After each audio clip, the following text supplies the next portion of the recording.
Welcome to the Contract Teardown Show from Law Insider, where legal experts tear down contracts from some of the most well-known companies and high-profile executives around the world. In this final episode, we talk about the end of the Contract Teardown Show. So, for the last time, let's tear it down. Hey everybody, welcome back to the Contract Teardown Show. I am Mike Whalen, here with my friend and boss, Preston Clark, the co-founder of Law Insider. How are you today, sir? I am great, Mike. Good to see you.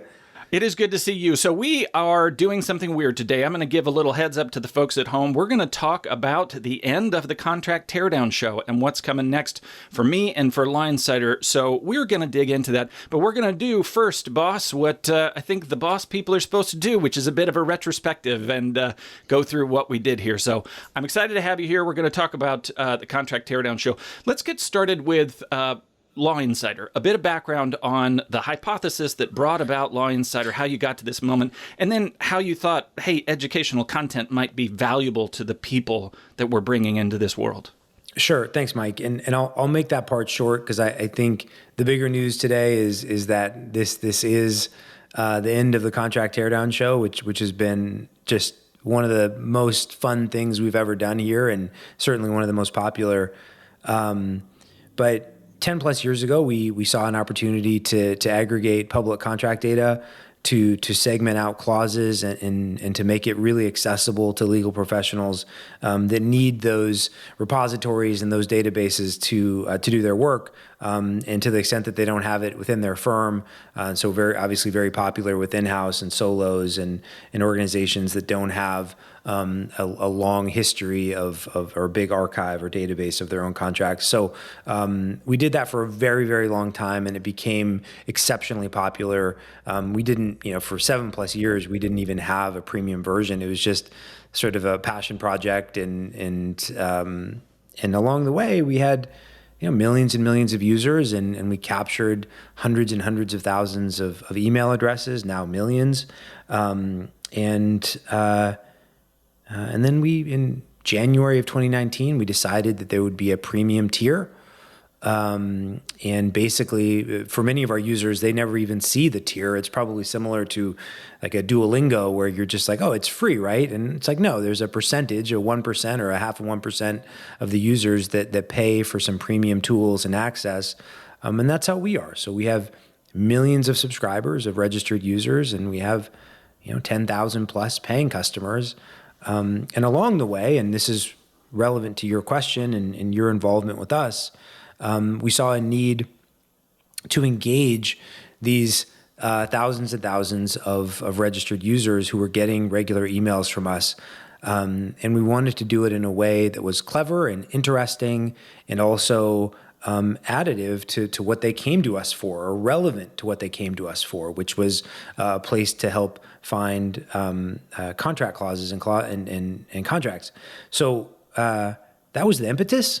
I don't know if we knew that it was going to be the Contract Teardown Show and want to tell that story with you and through you, Mike, of course. But, we had a vision and mission relative to being the largest public contract and clause database in the world. And somehow we knew along the way we were going to need to engage this audience with more than just here's one more clause to look at. And so finding educational resources made a lot of sense, and we landed on Contract Teardown and never looked back. Yeah, and let me talk about that from my perspective, because as an educator, as a creator, the trouble that I had, and I will say this, in coming into this role early on as someone who was still working on Lawyer Forward and building that space. Early on, what we saw out of this list is that we had a lot of people who were interested in a contract, right? They did a search, they had some problem they were looking at, and they landed on Law Insider because they were looking for a sample contract or a clause because they were working on a document. And so what we knew from this list, what our theory was we had people who were interested in a contract. The question was, are they interested in contracts, right? In contracting, in the exercise of contracting, because that's just a different level of nerd. It's a different kind of business. It's a different structure. And so what I wanted to figure out was, okay, if we ring a bell and say, hey, nerds, right? Like people who really care about this thing, we want to see if you're in this crowd, because if you are, then we can serve you in other ways. And so we batted some things around, some things that worked, some things that didn't. We did some ebook work. We did some blog post work. You had done webinars for several, I think there were like 3 or 4 on the channel before I showed up, just to try to get a sense of, are there nerds in this group? And then we landed on this Contract Teardown show, and I say we, but this was mostly you who came and showed me another show. So talk about that. What about that shift from we were doing, sort of deep level, really nerdy content to this kind of engagement? What prompted that jump for you? So let me answer a slightly different question, because I think that's a really good setup, Mike. But I owe you a ton of credit. There's another teardown show that I followed for years. It's since ceased. It was the pricing page teardown, sort of like a B2B SaaS channel I used to follow. And I think you and I, and this, gosh, I don't know, it was a couple of years ago now, you and I were really struggling. I think we were sort of at an impasse because we wanted to do something together, but we needed to find some magic, because it wouldn't have made sense for us to go do 100 of anything if there wasn't an audience for it and if it didn't make sense. And so I think I came to you and say, hey, Contract Teardown Show, here's a model that we can replicate. Do you think you can do it? And I think you went and did it.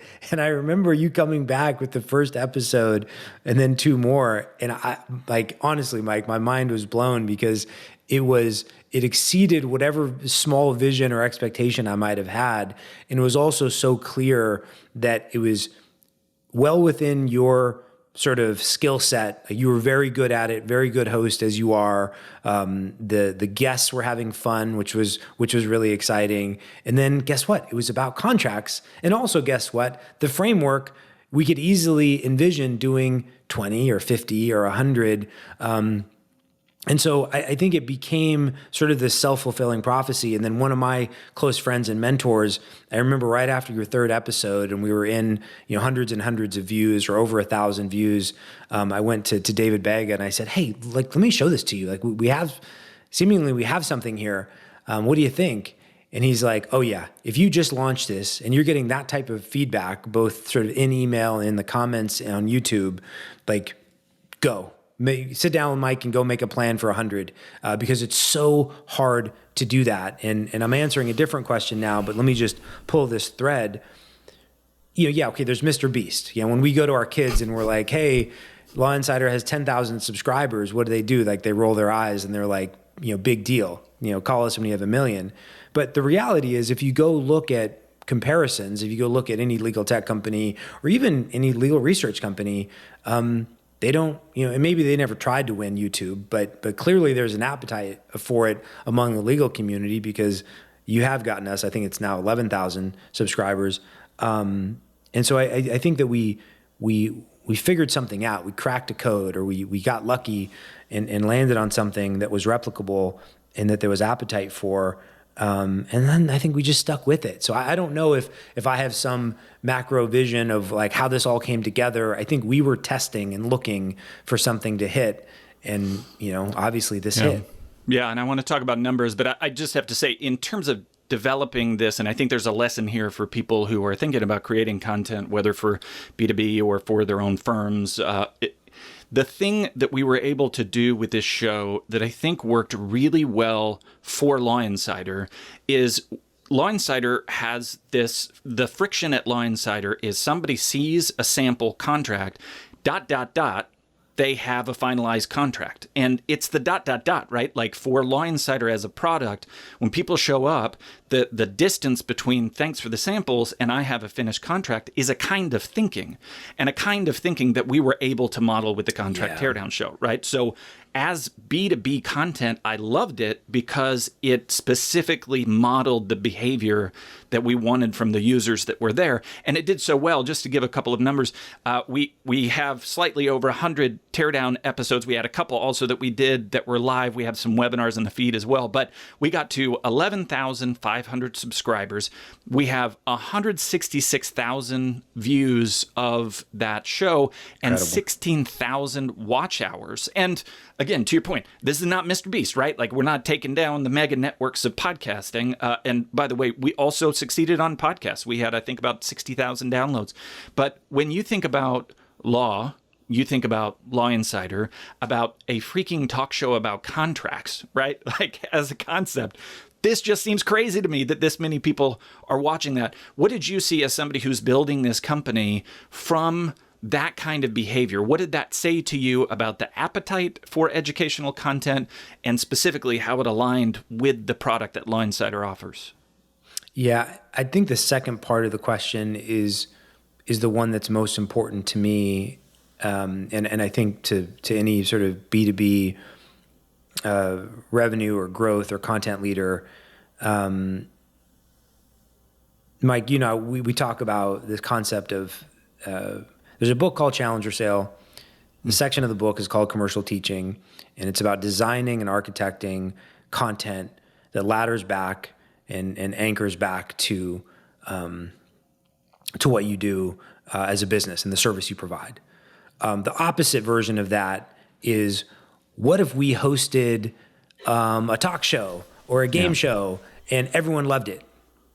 Well, it may get a lot of views, but if it doesn't build trust, and if it doesn't at least in some way point back to the thing that we want to be known for, which is ultimately the thing that we sell, then it's unclear if that will ever have any business pull through. And the most cynical view of this is, and I think, sort of Naval Ravikant and others have said this, like, never read anything that is produced by someone who wants to sell you something. And it's like, okay, well, good luck avoiding that. Because listen, I read a lot from Jason Lemkin, and I read a lot of B2B SaaS blogs from Mark Roberge and others, and I'm sure indirectly they all want to sell me something. But the fact is, they know their stuff, and the fact is, I do trust them more now as a result. And so the hard part, though, Mike, is how do you do that at scale? How do you take an educational concept and do more than like 1 or 2 or 3 a year? Because they're heavy lifting in most cases. It's like a really well-structured ebook or a really well-structured event or webinar. And to do that well, it has to be filled with insights, it has to be very educational. Oh, and by the way, it has to be at a high enough volume that it's actually achieving your goals, meaning you're attracting you're not just a one-hit wonder, you're coming back with more education over time. And so I think that once we saw the Teardown Show as being popular, it's like everything just sort of gelled, because again, as I mentioned a couple of minutes ago, it was so obvious to us that this is something we could do a lot of, and that each time we did it, it would appeal to a different part of our audience. And so, let's do something on construction agreements or NDAs or NIL, like on and on. And we know that it's not universal. Not every attorney is interested in every type of commercial contract or whatever it may be. But it certainly was a great format to consistently reach a very large audience. Yeah, and I want to talk about ending it and what's next. But I do have to say, to that point, one of my favorite episodes was the pairing of the Wizards of the Coast episodes. So there were 2 of them. Bob Tarantino comes on, and he talks about, this was years ago, he talked about this Wizards of the Coast, which is Dungeons and Dragons, the open gaming license, this license that makes it so people can write stories that use some of the characters and settings of Dungeons and Dragons, and it made the thing take off. And it was super interesting to me because through the power of contract, this company was able to build a community and a business, one that just absolutely took off. And it was because of a contract. And then what was really interesting about this, I was looking at our numbers yesterday, and there was this huge spike in January of last year. And it was because of that episode, because there was a contract dispute that was going on in the background. We were actually able to do an update episode with Bob, with Nancy Sims, and with Joshua Lennon.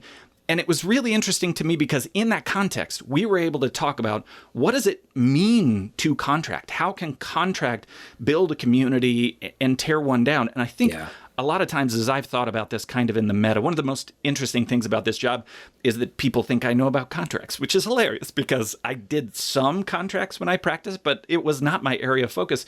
But when you're able to ask these questions and explore these issues, you get into some really deep, interesting stuff. And when I think about, in the biggest picture, language as the human tool to create collaboration, contracts are a special segment of that, right? Because it's language that's tied to a system that has consequences and assumptions and connections. And it's just the fuel that drives commerce, right? People are able, who are not in the same tribe, who have no familial connection, are able to trust each other because of the structure of contract. It was just so fascinating in those episodes to see how that played out, right, in an actual use case. And for me, that was the most fun thing about the Contract Teardown Show, was being able to take these examples over and over again, like you said, of all these different contexts, and be able to pull from that what it means to contract. Because I think this calling is a lot higher than people give it credit for. So that's pretty meta. That's my meta rant. Do you have anything to add to that? Yeah, I'll give you my meta rant. So first of all, whatever the Charlie Munger quote is about, don't think about anything else when you can be thinking about incentives. The Wizards of the Coast example is a perfect one, which you've already sort of shared the description of that. But in effect, they had a really good incentive model that inspired community. And that was at the core of the contract. And obviously it manifested outside the contract, but it really was the core, and it was the incentive structure, or lack thereof. And then they changed it and they ripped that out. And so people didn't want to talk about a contract, but the artifact, the codification of the rules that either killed a community or promoted it was what was at issue.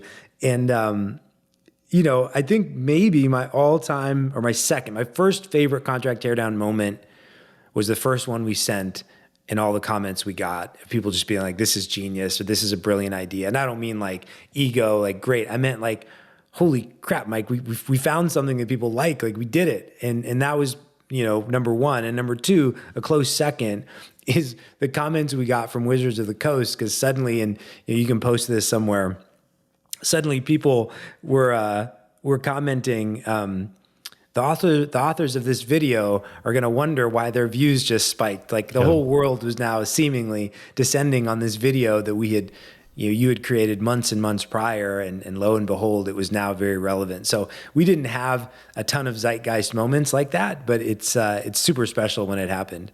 Yeah.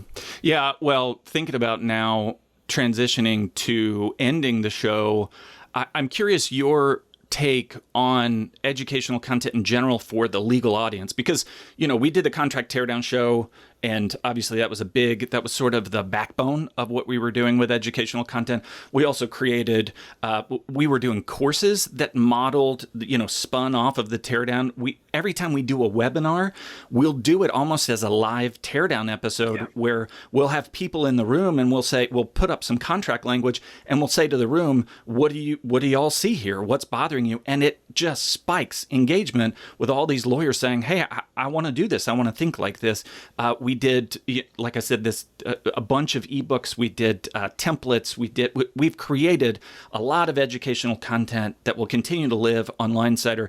As somebody who's trying to serve the legal audience specifically, what's your take now? What are you feeling about educational content as a tool for a business in legal?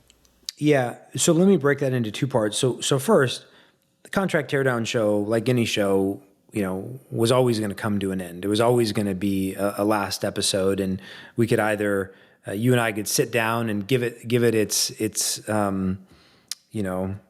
moment and say that this is the end, or we could just sort of stop doing it. But my gosh, this was an incredible, I would venture to say this is one of the most successful legal tech content initiatives ever. And it's I know that's a super nerdy niche to begin with, so most of the world doesn't care about winning that. But I think we won it. And so I think there needs to be some ceremony. Last night I was looking, Seinfeld had 180 episodes, right? Like you gotta bring it to a close. Like Breaking Bad had whatever, and this was a show, and it had episodes, and I know it wasn't a storyline and a consistent narrative, much more of a sitcom in that regard. But it was important that it came to an end because we need to go do other things, and it doesn't mean that this thing doesn't make sense anymore. It just meant it's time to do the next thing. The bigger part of your question, as it relates to educational content in general, let me just riff on this quickly. I have more thoughts than are worth sharing here, but we sort of have a choice as a business at Law Insider. The North Star for us, the most obvious North Star, is probably Practical Law. Their price point is 10x ours, at least, and their surface area is way broader. So we do one thing that they do, and we do it better and for much less. But they have the citations, and they have the playbooks, and they have the all of the guides and all of the things that we have, a few of, but nowhere near their scale. And so we sort of had this decision of, are we just going to ignore them entirely? And by the way, this isn't like a competitive reveal in any way. It's like, a lot of people say I used to use Practical Law and now I use Law Insider, and vice versa.